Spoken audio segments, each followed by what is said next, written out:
2023 is shaping to be not only the year of the bunny, but the year of the hush. Hush is the word for 2023, as it looks like not only McFarlane Toys is bringing us brand new editions of the Hush mold, but it's also time for me to tackle a figure that's a little bit higher in caliber and prestige as far as manufacturing is concerned. This time it is the Mafex / Medicom Batman Hush variant. As you can see right here, we're taking a little bit of a step above what you typically expect out of action figures, because we often consider McFarlane Toys and Marvel Legends to be kind of like the typical average consumer figures that are out there in the market. And then we have the super expensive stuff from Sideshow, Hot Toys, etc. Right in the middle, we get Figuarts, and as you can see right here, Mafex. And Mafex Medicom decided to take a swing at the Hush Batman that we have right here, which is pretty much the gray and blue variant. And overall, I would say that this is pretty much lifted directly from the comics, except with a couple of little liberties here and there. It's funny because I've seen panels of this particular Batman within that comic book storyline, but I just don't remember him being this cut, because you can see right here that they adapted very faithfully the blue and gray and slight accents of black and yellow costume that he has from that comic series. That's very iconic. It's very emblematic of Batman. It's actually an awful lot of collectors and an awful lot of Batman fans' favorite suit. Personally, I'm still kind of on the fence as far as the blue and gray. I'm kind of more of a all black or black and gray, or black and gray with a little bit of yellow from like the animated series, for example. But Mafex is kind of giving me a little bit of a second thought, considering how well they were able to capture those paint apps and details within this suit. And one other thing that I noticed is that this is also your slimmer Batman. He's a bit more cut, albeit he still has some really great muscle definition throughout, but you can see that an awful lot of the cutness that is going on for him to go for a much more endurance heavy approach to his physique. You can see that coming along really well in this Mafex figure, with an awful lot of the definition around his abs, chest, back. You see an awful lot of muscle definition and texture going alongside the thunder thighs as well as the biceps, but it all serves this version of the character from the comics that looks, like I said, a little leaner, but at the same time, he's still supposed to be the Dark Knight. The shade of blue that they went with this time is also very, very cool, because you can actually see that it's a bit more muted. It's not super bright like it was in the original 1975 run. So overall, a lot of what's working here is really exceptional. I, however, even after a number of days handling the figure, am still trying to get used to the soft good cape that Mafex decided to apply to Hush Batman, being that, again, they're much more of a prestigious studio or prestigious developer above the likes of, like I mentioned before, McFarlane Toys and Hasbro Marvel Legends. They opted to give a soft good cape, a cloth cape, if you will, to Mafex Batman here, along with wires running throughout the shoulder area as well as towards the back, so that then you can pretty much tailor and maneuver the cape to your liking. And I know that a lot of collectors, especially the ones that like to spend a little bit of an extra penny on their figures, are going to welcome this addition. I'm still trying to get used to it. I'm kind of indifferent for now, but ever so often, I do find myself posting him in a way that looks like the cape is blowing in the wind, or he has it kind of draped towards the front, completely covering up his entire suit, kind of like it is in the animated series. So there's an awful lot of possibility and options there that I am starting to warm up with. You know, I'm not exactly against it whatsoever. It's just that ever so often, again, it still takes some time for me to get used to. It feels like I'm literally tailoring Batman here, almost like a stylist or a costume designer. But again, in the more favorable light that I actually do appreciate. It's just going to take some time to get used to, because, again, this is normally not my alley. The only thing that I have not gotten used to that could have used a little bit of extra work is the loose utility belt. It often gets in the way, especially when moving about the joint area here alongside the torso, which we'll get to in articulation. It often kind of just flushes out of the way. And the funny thing is that it's not even fully loose. It's actually adjointed towards the back. It's glued on to the side of the underwear piece over here towards the back, but in the front it's loose. So I don't know why they couldn't just glue both sides together, or rather just have the entire thing be loose so that you can actually twist it all about and make the articulation a bit more free-flowing. So that could have been handled a little bit better, and that's probably the only real problem I have as far as aesthetics.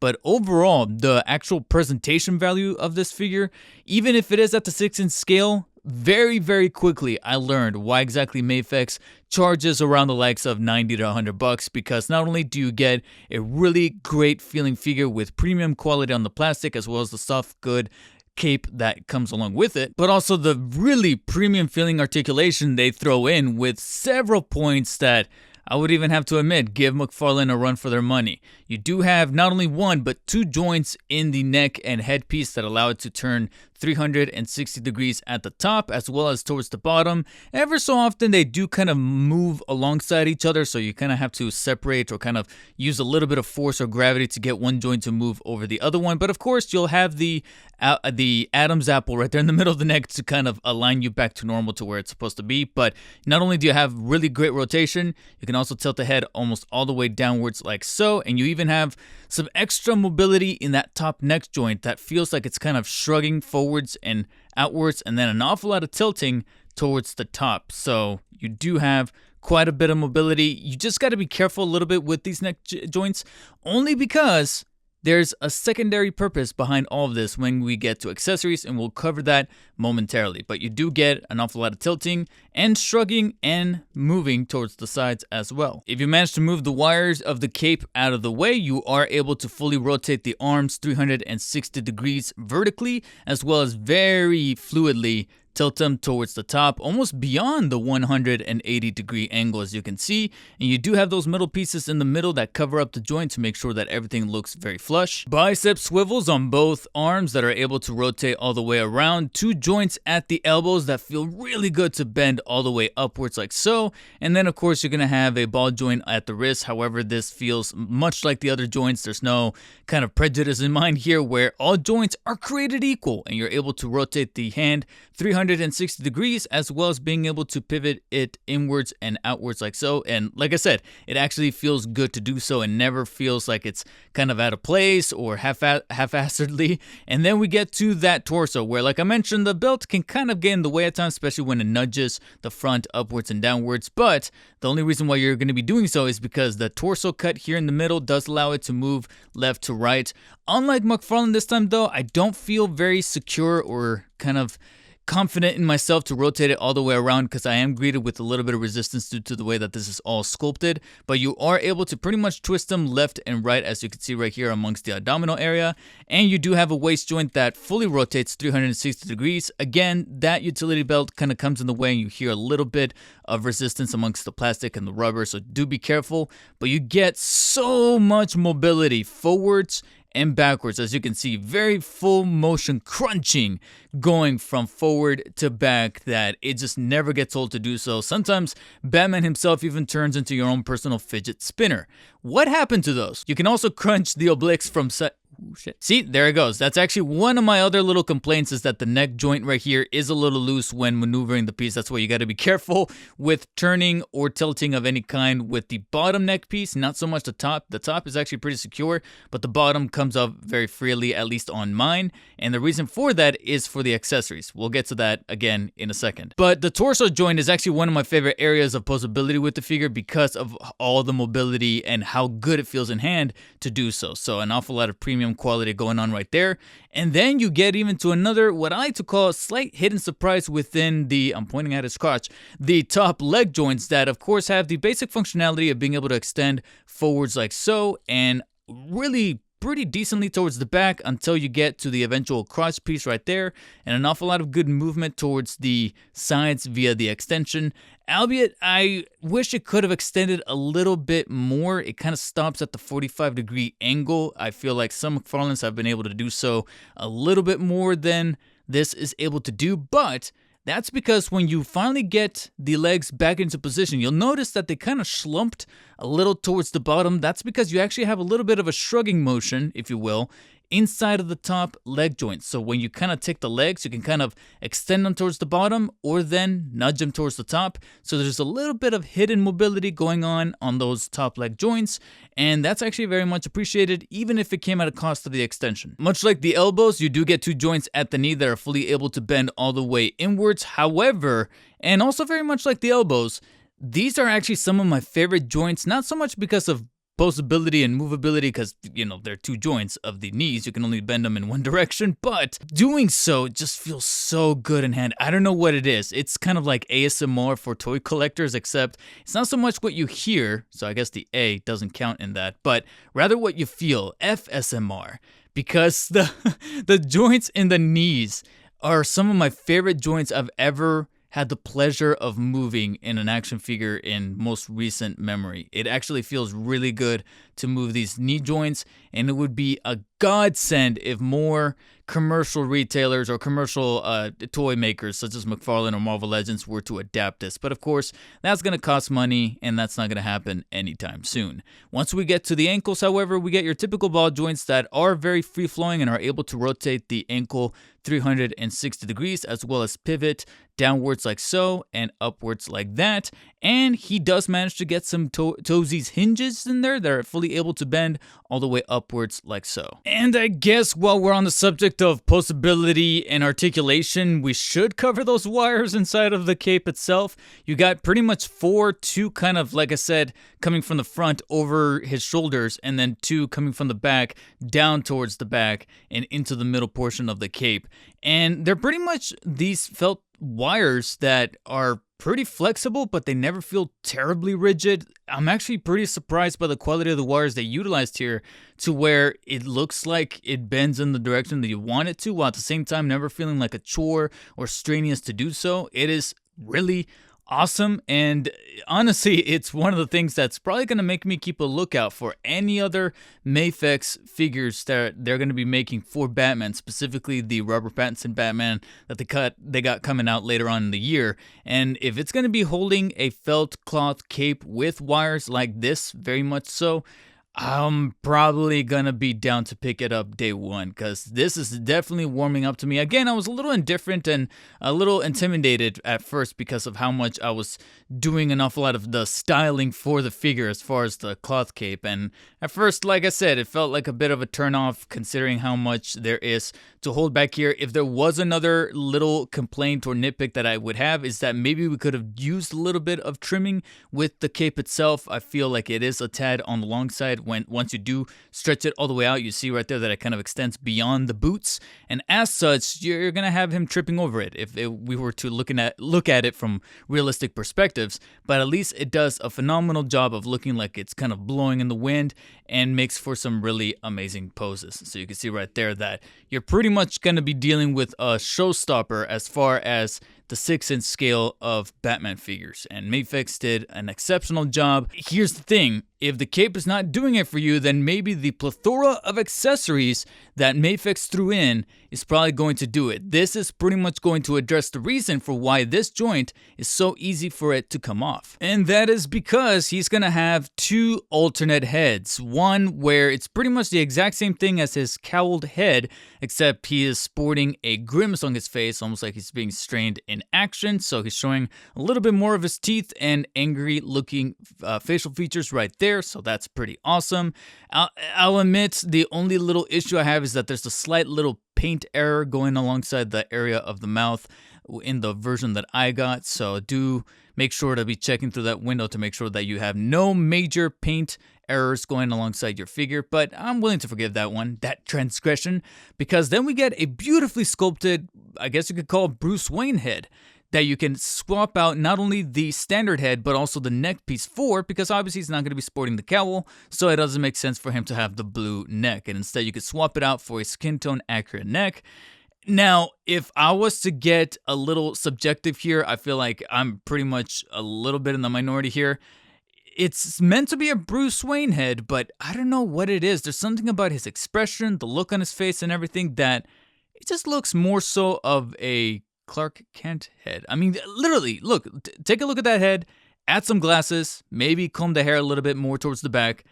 I feel like he looks more of a Clark Kent than he does a Bruce Wayne, for me personally. But I get the intent, and it's cool to see that you could pretty much have an unmasked version of his head alongside the figure here, along with maybe taking that cowl, flipping it backwards, and making it look like he's holding his mask in hand. And a pose like that is only going to make more sense visually if you were to have a different set of hands to kind of hold the mask in place. And thankfully, Mafex of course threw in a number of hand accessories, starting off with of course open set of hands right here, and all of these hands also come with their own little piece of plastic to kind of hold them in place. So that's pretty cool of Mafex there, so that us collectors, we make sure that we don't lose any and keep them adjointed at all times. He comes with basically 2 pairs of fisted hands, and they almost look identical, except if you look a little closely, you'll notice that the thumb is a bit more open on one set versus the other. The other is a completely closed fist, whereas the other one is more of a semi-closed fist with the thumb a little bit more on the open side, but the rest of the fingers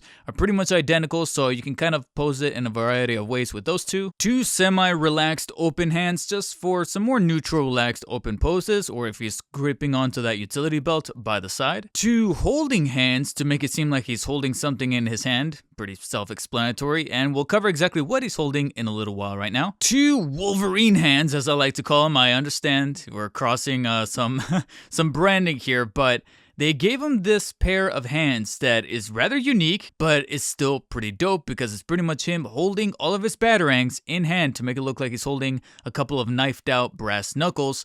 And it's pretty emblematic of the character while at the same time giving a touch bit of uniqueness. And I really appreciate this addition of hand accessories, but of course a Batman figure would not be complete without at least a set of grapple holding hands, or in this case grappled out hands, where either hand has a grapple in place. And you can see right here that the grapple is very much stylized after the tech that you see in the comics, very circular, very smooth, very curved, but at the same time still looks, you know, decked out in this chrome metallic paint application with a little bit of the divots and the sculpting going alongside in the middle there, as well as the sides. I really dig this look. It's kind of retro at the same time somewhat contemporary, and it's funny because the grapple alone I think would have sufficed to give him this look, but of course you gotta deck out some of these hand accessories and these little additions to give you an even more premium feel to the overall package. And to do so, they threw in the grapples themselves. You'll have one very short one to apply to at least one of the grapple accessories that you can fit inside the hole,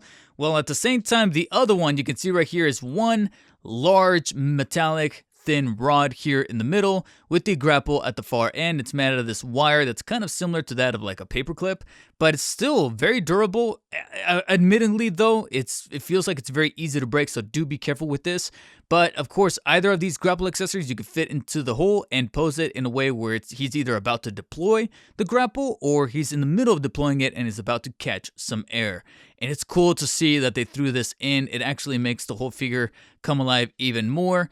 But of course, we have to address those semi-holding hands that make it seem like something could perfectly fit in there, and that's because they also threw in batarangs. And not just one set too, they threw in 2 differently stylized sets of batarangs. One of them is looking more like your typical batarang that you have the bat kind of symbol etched out along the sides there with jagged lines at the bottom, and then of course the ears at the top. But they also threw in these much curved, more stylized looking batarangs to kind of fit whichever preference you prefer, or if you want to have like both of them in either hand. This is awesome. This is, again, this added value that you wouldn't typically expect from any of your traditional figure makers, and Mafex went the extra mile of throwing in this so that you get your money's worth. And it's funny because if all of this wasn't enough, the nice little cherry on top, a base with an articulated arm to make sure that you can hold Batman either in a neutral pose or any kind of variety of poses that your heart desires, while at the same time never feeling terribly cheap or just kind of thrown in. I know I'm gushing over a simple base that you can technically get from like NECA. I know NECA likes to manufacture an awful lot of these bases that you can kind of order in bulk at this point, but just the fact that Mafex said, why not? You know, it's a piece of plastic, let's throw that in, along with everything else that you see before you here, is just extraordinary and makes me think that, you know, Mafex is definitely one of the GOATs right now when it comes to developing figures that sure look a little intimidating when you see that $80, $90, $100 price tag, but once you get not only the accessories, the additional options that you have to be able to pose the figure, but then you get to the actual core of the entire ensemble here, and that's the figure itself. You then look at the quality that you're presented with, the paint apps, the detail, the sculpting, and then of course the articulation, and then throw in a soft good cape for good measure, like the one that you see here with Hutch Batman. And ultimately, I would say that this is one of my favorite brand new additions to my Batman collection. And if he can factor into your budget, I highly recommend him with a very solid 9 out of 10 rating. So if you guys are welcome to checking him out, there's going to be affiliate links in the description. Thank you guys so much for watching. If you guys want to check out another figure review or another video that is Batman or Spider-Man related, check out the one that YouTube is recommending to you right now on the screen. And as always guys, stay humble. I'll see you later.